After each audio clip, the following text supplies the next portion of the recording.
முருகனுக்கு வெற்றிலை தீபம் ஏற்றி வழிபட்டால் கேட்டதை கொடுப்பார். இந்த சக்தி வாய்ந்த தீபத்தை சில குறிப்பிட்ட நேரத்தில் ஏற்றுவதால் வேண்டுதல் நிச்சயம் நிறைவேறும்.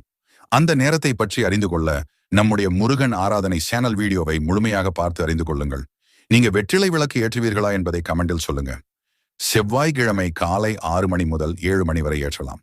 அதன் பிறகு மதியம் 1 மணி முதல் 2 மணி வரை, அதன் பிறகு இரவு 8 மணி முதல் 9 மணி வரை வெற்றிலை தீபம் ஏற்றலாம்.